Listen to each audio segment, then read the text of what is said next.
What's going on, everybody? Welcome to GmiasWorld. Today we're going to be talking about the possible return of Tro Polomalu. Now, I believe, what was he on the cover? He was on the cover of Madden 10 with Larry Fitzgerald, right? Like the video if that's correct. I'm just going off the, whatever. Like I said, vodka is very serious business, so I don't know if I'm losing brain cells or whatever, but I think it was Madden 10 where both of them were on the cover. Some of you guys have been asking me, like, yo, Gmia, what would you be willing to do if Tro Polomalu came out? Now, we don't need to talk about what I would be willing to do. Like, you guys are just really, really wild. Like, I'm not going to be outside doing just whatever. Like, I'm not the kind of dude like $20 is $20. Like, bro, no. We're not doing any of that. But more than likely, he would be a strong safety. I think that they would put him out as a strong safety. Look, I believe that was his natural position anyway. But Adrian Amos would be rage sold so fast, he wouldn't even know what was going on. And it doesn't even matter what Tro Polomalu's stats would be. He would just be gone. But that doesn't mean that Adrian Amos is not a really good, strong safety. It just means that we love Tro Polomalu more. Okay, so what does that mean? How would you revamp it? Obviously, on the right side, you see we have lockdown, right? So all these things are going to be added to Tro Polomalu. More than likely, they would have to make him a very, very high zone coverage player. He was pretty decent man-to-man, but zone was his thing. In my opinion, he was just like all over the field. So he was just doing whatever he wants, jumping over centers, sacking the quarterback. His hit power would have to be ridiculous. That's one of the things that, I feel that a lot of these players are lacking. When EA Sports gives these players, like, what is this guy's hit power? He has an 89. That's pretty decent. What's Sean Powell? 91? Okay, Sean Taylor, 91. All right, that's not bad. The thing about Tro Polomalu was, although his hair looked like he just finished using Head and Shoulders, he was really, really vicious with hits and a lot of different things that he did on the field. Now, he was a realistic game changer. Like, I think that a lot of the things that were going on with the Pittsburgh Steelers' success in their secondary for all that time, a majority of it had to do with, obviously Tro Polomalu. Now, there were other great players on the team, but that guy was unbelievable. How would I revamp the defense now? Because I don't know. You see, when I say rage sell, I don't know if I would absolutely get rid of Adrian Amos, because he's still pretty good. And I've been experimenting with a lot of different defenses. Maybe I go to like a nickel set where I can actually use him as a blitzer, do different things like that. But another thing is this, Derwin James, he's been playing very well. So he's going to continue to get upgrades also.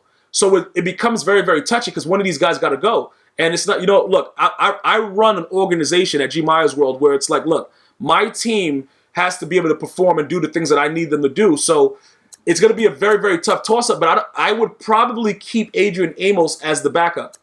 Okay, Derwin James might have to sit the bench, and, he's going to whine and carry on and act crazy. And then, look, bro, whatever happens, happens. Maybe I just cut him outright. If he wants to complain about it, I just cut him outright. But at the end of the day, it is something that you should plan on doing if Polomalu is released. Okay? Now, he's not going anywhere. I don't really think that there's a safety that you could tell me that, yo, bro, you could get this guy, whatever, that I would rather, put in over Sean Taylor. I don't care. I don't care about Ed Reed. Listen, Sean Taylor is my free safety, all right? So he's not going to go anywhere regardless of what happens. And remember, when they put together the sets, most of the time there's several different versions of the player. So you may get a Tro Polomalu that's a free safety that's like a 90, whatever. And then, when you do the actual set, he comes out to be a strong safety. So there's different ways that you could put Polomalu in different positions. But objectively speaking, we have to be very, very careful how you revamp the team, obviously, because you know that when you go into games, they react differently. Okay? So with the way that my defense is set up, and also with the addition of John Madden as the coach now, we have to understand that, if we want to add things, like defensively, what we're going to be doing, I'm going to show you right now. Because what happens is, I don't know why they just took me all the way out, because I was just trying to go over to the other side. But anyway, it doesn't matter. We're going to go over the team strategy, right? And I'm going to give you guys some insight into what I'm talking about as far as John Madden coach. When you look at his attributes and his things like that and what he adds, this is a situation, right? He can add, pass D, all right? So that gives, for the first tier, is going to give you finesse move and zone coverage. All right, that's fine. With lockdown already giving you 3 and zone coverage, you're getting another one. That's pretty huge. That's outrageous, okay? So Polomalu would probably have to be a 99 and something because that's already 4. Now, let me just give you an example of what's going on before you guys say, like, yo, what do you mean by that? What's happening? When you look at the fact that, like, Jalen Ramsey, right? Let's go to Jalen Ramsey real quick so you guys can understand what I'm talking about. We're going to go to Jalen Ramsey. Where's he at? Move over there. We're gonna go to Jalen Ramsey. We're gonna go to Deion Sanders. Okay, so now look at the way that they're chemmed, right? 97 man, 96 zone. All right, that's lockdown tier 3. Okay, so look, or is it tier? What tier is that? Is that tier 5? Hold on, let me see what's going on. It's the final tier. How many tiers they got? It's tier 5. It is. Oh, tier 6. So it's lockdown tier 6. 6 tiers. Okay, so when you go to lockdown, right? You see that it gives you the +3 play rec, +3 catch, +3 zone, +3 man coverage. All right, so that's all the things that are added to him. Now you look at this over here with Deion Sanders.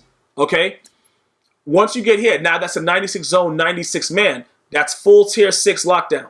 So immediately after we add the 1, we're gonna add 1 plus the finesse move, right?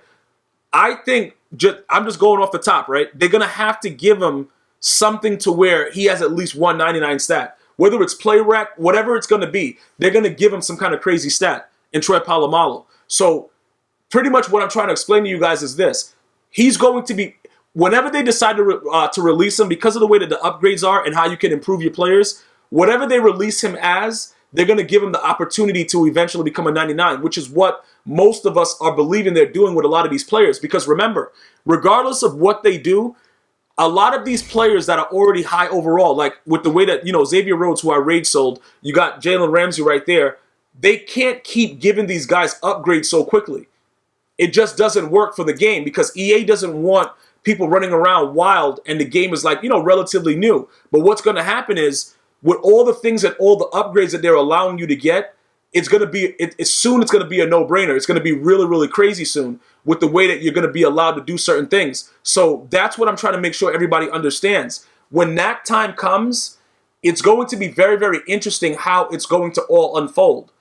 Because Deion Sanders already, early in the year, is having those kind of stats. So now when I add that to John Madden Coach, what I'm telling you guys, we're going to add the finesse move and the +1 zone because this is Series 2. So what they do is because it's Series 2 right now, they allow you to do that. But this right here, add the Series 2 Coach Madden collectible, right? That's what you get to do for this one. So you got to do 100 of the collectibles to get this to unlock this slot. Then the next one is Series 3. Then they got Series 4. Then they got Series 5. Then they got Series 6, 7, 8, 9. So there's going to be 9 different series of this whole thing going on. So by the time you get down to 9 with John Madden Coach, there's going to be a lot more things added onto it. So I'm thinking that he's going to be the reason that a lot of these cards are going to become 99, overall, sooner than later. The issue is it's every month, right? So you got to think about it.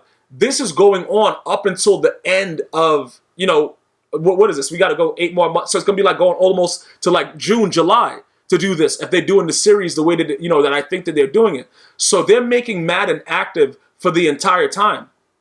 These are the things that you guys have to understand. So once you get a guy like Tro Polomalu on the squad, I wouldn't worry about, what he is as released. You have to now figure out what you're going to do as far as upgrading him. And remember, you don't have to go John Madden Coach overall. Like the reason that I needed John Madden Coach was because I knew that in order to get that +1 throw power for Mahomes, once I got Mahomes, I wanted him to be 99. And it was the easiest way for me to do it.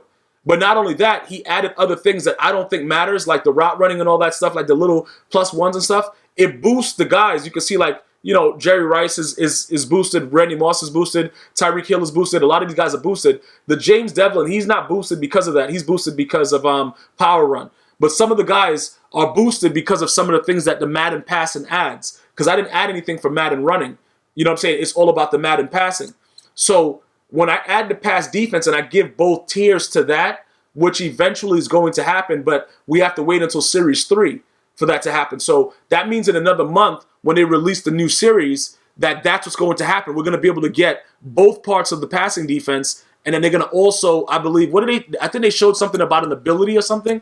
Let me go ahead and check this. Hold on. Let's just make sure that we're all on the same page. Okay, so this one is for the Series 2. So this one, yeah, you're going to get a physical. Okay, so whatever the physical is, that's going to go to the whole team as well, plus the scheme chemistry slot. That's Series 3. And then as you go through, you get another one, Madden Physical there. So you're going to get opportunities to add the physical stats. And the physical stats are like sprinter, whatever it is like that, but it just adds it to the entire team. And maybe they give it a more of a boost because you're going to have to actually play head-to-head online and get those collectibles in order to do it. All right? So that's what I'm trying to explain to you guys. It's not just the fact that if Polomalu comes out, my thought process for the team is just like, yo, we're just going to get rid of people. You want to put together the best secondary that you can possibly put together because we all know that you're going to play guys that are going to come out and just throw the ball right through your eye socket. So when you see me putting together my squad, there is a reason why everybody is playing where they are right now and why they're still here and why they have not been raid sold. Because I look to raid sell players every day I play this game. I look to raid sell them. So it's definitely 100% a reason why they are actively still there and, on the squad. Just make sure you keep that in mind. All right. So as we go forward, if Polomalu does come out, more than likely we would have to bench Derwin James. There is a possibility that we would break down Adrian Amos and raid sell him. But I think that his upgrades are going to be sick because he's already so fast and already has such high zone. So it's going to be we got to be careful with that also. Derwin James, he's on the come up. You know what I'm saying? He got an 86 speed. You know what I'm saying? He's trying to do what he got to do, but he's on the come up. That guy's already there. All right? Adrian Amos already there. And with the chems, we got him in the 80s also, Derwin James. So it's not like he's totally trash, but he's not on that level yet for us to even consider doing anything else with him right now. So that zone coverage will go up a little bit, probably with his next upgrade. But for now, that's what we probably would have to do. We would have to probably, bench Derwin James and keep Adrian Amos and just have a situation where if we started playing any kind of different coverages, we would have both those players. All right, so that's the insight into that and how I put my squad together. Let me know what you would be doing if, Tro Polomalu was scheduled to be released. Who would you get rid of? Would you just outright just raid sell whoever you have at strong safety and don't care? Or would you give him a shot and, run some new defense and experiment? Let me know. Leave it in the comments. I'm going to talk to you guys and girls later. You can always follow me on Twitter at GmiasWorld. Let me know what you're thinking. Like me on Facebook. Like me on Instagram or follow me on Instagram, however you got to do it. And let me know what's going on with you guys and your MUT team and what you're planning on doing as the new promos get ready to drop. Until next time, one love.